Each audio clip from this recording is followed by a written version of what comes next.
channel and welcome back to wedding content. You might remember the last few videos we posted before our channel accidentally fell off the face of the internet.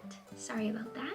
Were the proposal video and a couple Q&As all about our engagement and our wedding plans. I'll have those linked in the description box below in case you want to give them a rewatch to get back in the wedding spirit, because today I'm going to take you back to the time I went wedding dress shopping. And I'm very excited because if you couldn't tell, I love dresses.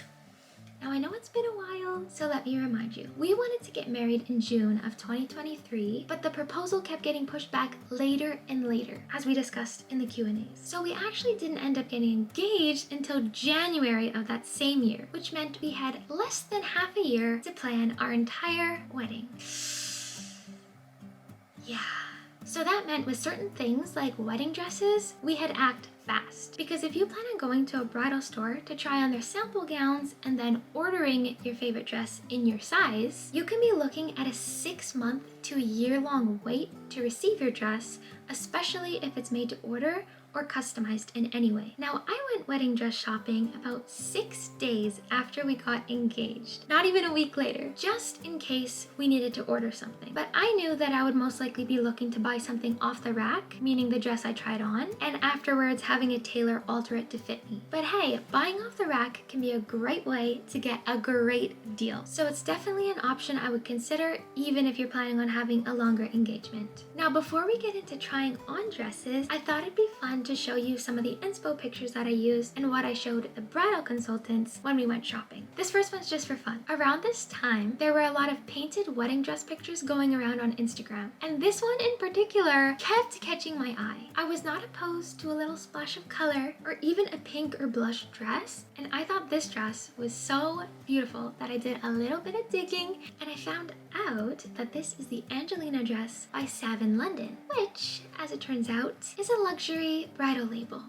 Why am I cursed with such good taste? Their dresses start around 5,000 pounds, which is about 9,000 Canadian dollars plus tax. My $1,500 budget could never, and I didn't even want to spend that much money. But regardless, I was looking for a whimsical ball gown with a sweetheart neckline and some kind of sleeve. I always feel a little too exposed if my full shoulder and arm is out. So I was hoping for some kind of puff sleeve, almost like these ones I have on today. But in the modern world of sleeveless wedding dresses, that's very hard to find unless you're planning on having a tailor sew sleeves specifically for your dress.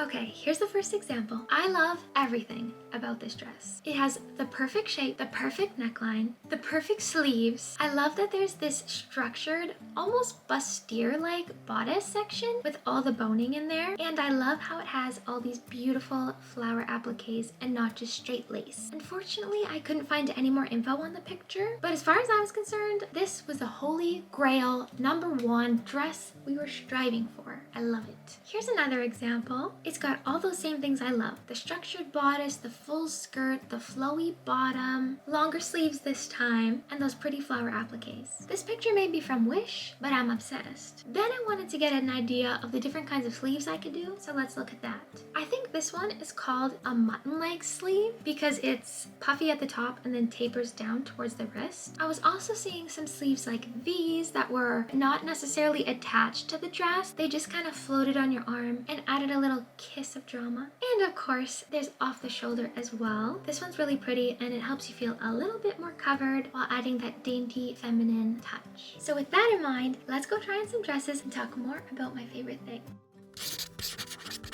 As I said, my budget was maximum $1,500 after alterations, so we began our search at a consignment boutique. The bridal consultant here was very thorough. Sometimes you can go into these appointments thinking you want one thing, only to try dresses on and find you actually prefer something else. So she had me try on several different silhouettes to be sure ball gown was the one for me. So this was the very first dress I tried on. Spaghetti straps weren't really something I even considered, honestly, but I was pleasantly surprised. I thought the neckline was very flattering. I liked the flower appliques, and they had a little bit of sparkle in there too, which is always nice. And even though the skirt wasn't as full as I necessarily wanted, I was impressed with how airy and flowy it was. The second dress I tried on was this fluttery number. As you can see, it was blush pink rather than white or ivory, so of course I love the color. This dress had that ball gown fullness I was looking for, and even though there was so much fabric, due to the way that it fell, I was pretty impressed with how it kept an airiness to it, similar to the first dress. The next one I tried on was a mermaid silhouette, which was honestly the only other shape I was really considering. I like it because it still has that element of fun fullness and a beautiful train that really make you feel like you're wearing a gown, but it also hugs you in all the right places and accentuates your curves. It's kind of like a ball gown sophisticated big sister. I was definitely a fan of the fit of this one. I don't even have much curves to work with, but I felt like I was looking good, so I could have easily gone this way. But honestly, there's just not enough chances in life to wear a big poofy ball gown, so I wanted to take my opportunity to go full princess. These next few dresses are ones that didn't work out for me, but it might be helpful to see the different shapes if you're looking for a dress. And just because it didn't work for me doesn't mean it won't work for you. So I tried on this empire waist silhouette where the waistline cuts you right underneath the bust line. I felt like the thing missing from this dress for me was that kind of structured bodice section, because it was really just bust, then this ribbon tying my waist in, and then dress. And I also felt, just because of the type of fabric, it looked a little bit more weighed down than what I was going for. This here is a dress that we named Rosebud because, as you can see, the bottom of the dress is fully covered in roses. You think that would make it more of a summery look, but we actually thought, since the fabric looked so heavy, that there was kind of more of a winter vibe to it. It was definitely an interesting take on a ball gown, and you might notice that it has the dropped waist, which I think has been trending recently, and it can look nice, but it's just not really my thing. I personally just always feel my best in the classic cut that cinches you right at the natural waistline. This one was also interesting. It was another dropped waist, but on an asymmetrical look. Now, I am typically not an asymmetrical girl. Like, if a dress has one sleeve only, it's a no from me. And I don't know what it is about tiered dresses. I always think they look great on other people, but sometimes when I try them on, it just doesn't look right. It's just not very often that I think they look nice on me. The next one was a classic sheet of lace kind of dress. The waist hits right at the spot I like, and I thought it would look cute with a pink or sparkly belt, but even so, I just felt like it was a little too plain, and I tend to think that lace or floral appliques are always done best when they accentuate certain parts of a dress rather than take over the whole thing. But this dress, on the other hand, was an absolute beauty. It was that total princess moment I was looking for. I loved how the bodice was giving that structured corset look. I loved how poofy the skirt was. And here, I didn't mind the tiers so much because they were so much lower down on the dress that it didn't disrupt the shape. And because of the material, even though there was so much fabric, it felt very light and airy. Now, you might have noticed that none of these dresses came with sleeves. So here, the bridal consultant is showing me a few suggestions of how I could get a tailor to sew sleeves on my dress. But wow, I mean, look at that train. This dress went straight to my top two. I loved it. So as you might have guessed, my top two dresses ended up being our princess dress and our flutter dress. Because these dresses were such different colors, I went up to the front of the store to see them in the more natural light. I tried on some different belts and accessories with them, and then I had to start thinking about my decision. Because unfortunately, quick decision making does not run in my family. But I already knew what I liked about these dresses, so I tried to compare them by thinking about the things I didn't like as much. I preferred the bustier look of the princess dress, but the fabric underneath the lace was giving off more brown tones than blush. As for the flutter dress, I loved the color of it, but I wasn't so sure about the stripes on the fabric, and although I wanted a whimsical dress, I just wasn't sure about the shape of the skirt, because as I moved around, I didn't always like the way the fabric would fall. So, as our appointment came to an end, I couldn't decide because neither dress was exactly right. What I really would have liked was a mix of these two dresses together. If I could have had the shape of the princess dress with the color of the flutter dress and mixed those together, I probably would have been walking out of this store with my wedding dress. But instead, I was giving quotes for my top two dresses. These became my bank account's saving grace as we headed to another bridal boutique where everything was shiny and new.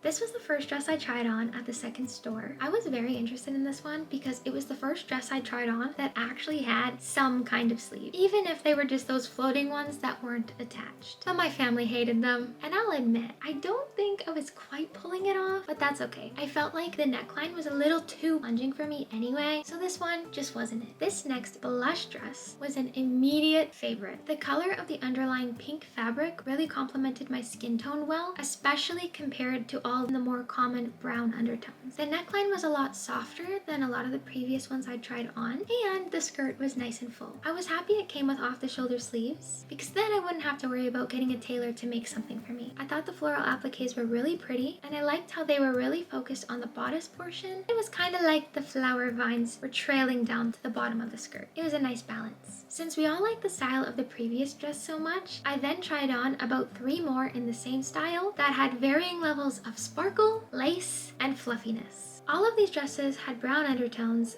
but I think it was the general increasing amount of fluffiness that turned me off of some of them. It made me feel more like the dresses were wearing me than I was wearing them, if that makes sense. And it felt like there was a certain softness to the previous blush dress that I tried on that these clones were just missing. To switch things up, I then tried on a couple wild cards. The first one was this classic, crisp, clean, elegant look. I thought this dress was so beautiful. I love the structure and the boning in the bodice, and it's such a classic look that you really can't go wrong. It'll look great on anybody. I actually have a few dresses from the Pretty Dress Company that are kind of in a similar style, and I absolutely adore them, but for me, it's just a little too simple of a look for my wedding day. But if you're going for elegant princess, get a dress like this and a big hoop skirt for underneath, and you'll be good to go. Then, on the complete opposite side of the spectrum, I tried on this 80s bombshell dress. My mom did not take this one seriously because she only got about 2 seconds of footage. Woohoo! But I don't blame her. This one was crazy. It kind of looked like someone had taken 3 separate dresses and chopped them up only to sew them all together into one new dress. And I can't say I really loved the outcome.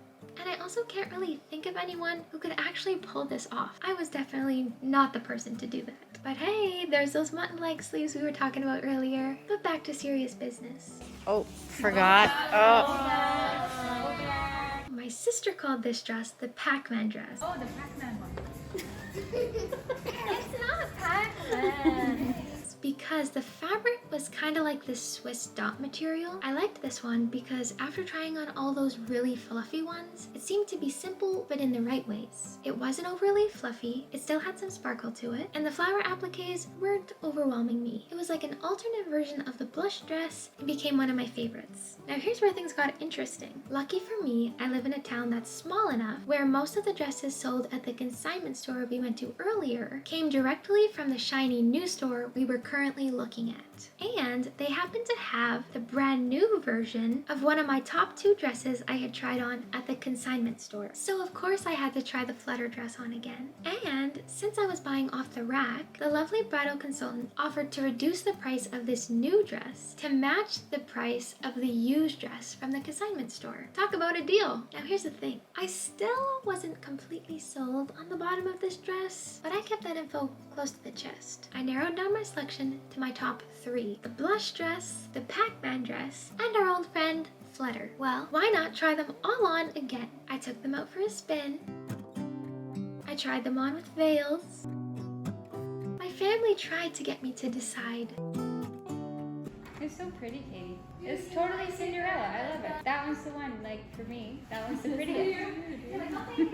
What's there not to like? And Katie, it's pink underneath. It's so perfect. I love it. I even called my mom over for a secret meeting.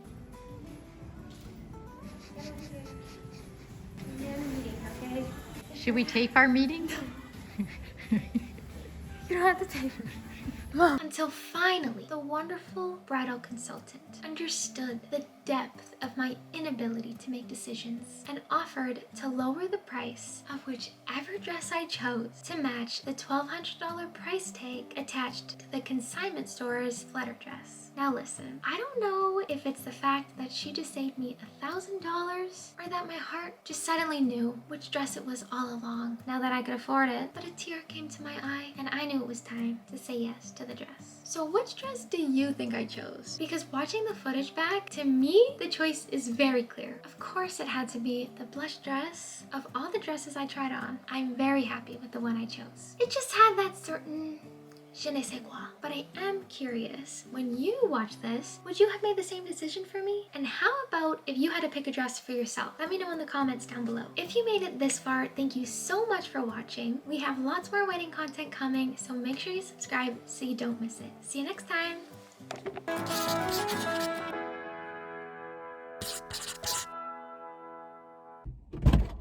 Hey, fiance. Hey. me to tell you. What is it? I bought a dress. You bought a dress? Yeah. Wow, from local? In one day! Oh It's my at god! my house! No way! Am I crazy? Yeah? You're absolutely crazy. Oh my goodness, you bought a dress? Yeah, I bought one. Was it 5 billion? Yes. Oh My bank account got beat no. to a pulp. No, no more vacation. Actually, the girl gave me a really good deal. Did she? Katie, that's She so... saved me like $1,000. No way. Yeah. Was it used? No. Wow. Wow, congratulations. Yeah, that's good. Yes! Yeah, that's good. We both got both of our suits I now. know, we're so fast. Oh, hey, we're recording. We haven't even been engaged for 1 week. Yeah. Jay has a suit. I have my dress. Yeah, We're the best. that's pretty good. Anyway, Wow, I'm so I just glad- wanted to tell you because who the heck buys a dress on the first day? The first day, I'm really surprised. I thought it would take you a long time to like find the right one. Crazy. Absolutely crazy, Katie. Wow, that's so awesome though. Anyway, we gotta go. That's so funny. I didn't even know we were recording. Bye. Bye.